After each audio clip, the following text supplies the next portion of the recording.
സാങ്കേതിക വിദ്യാഭ്യാസ മേഖലയിൽ പുതുവിപ്ലവത്തിന് തുടക്കം കുറിച്ച് തൃശൂർ ചിറ്റിലപ്പള്ളി IES എഞ്ചിനീയറിംഗ് കോളേജിൽ ഇൻഡസ്ട്രി ഓൺ ക്യാമ്പസ് സെൽ പ്രവർത്തനം ആരംഭിച്ചു.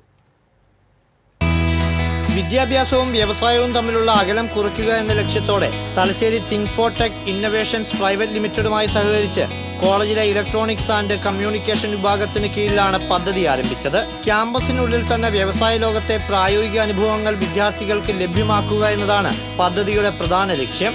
ഇതിലൂടെ വിദ്യാർത്ഥികൾ കേവലം പഠിതാക്കൾ മാത്രമാകാതെ ഉൽപ്പന്നങ്ങൾ തത്സമയം നിർമ്മിക്കുന്ന പ്രൊഫഷണലുകൾ കൂടിയായി മാറും. സെല്ലിന്റെ ഉദ്ഘാടനം Kochi naval physical and oceanographic ലബോറട്ടറിയിലെ ഔട്ട്സ്റ്റാൻഡിംഗ് സയന്റിസ്റ്റ് K. രമീത്ത നിർവഹിച്ചു. IES education city president PT Sayyid Muhammad അധ്യക്ഷത വഹിച്ചു. IES college of engineering principal doctor S. Brilly Sangeetha മുഖ്യ പ്രഭാഷണം നടത്തി.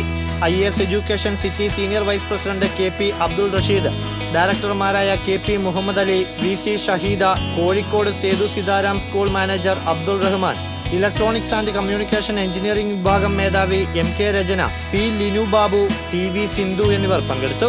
ചടങ്ങിനോടനുബന്ധിച്ച് ഹ്യൂമനോയിഡ് റോബോട്ടിക് ടീച്ചറിന്റെ ഔദ്യോഗിക ലോഞ്ചും നടന്നു.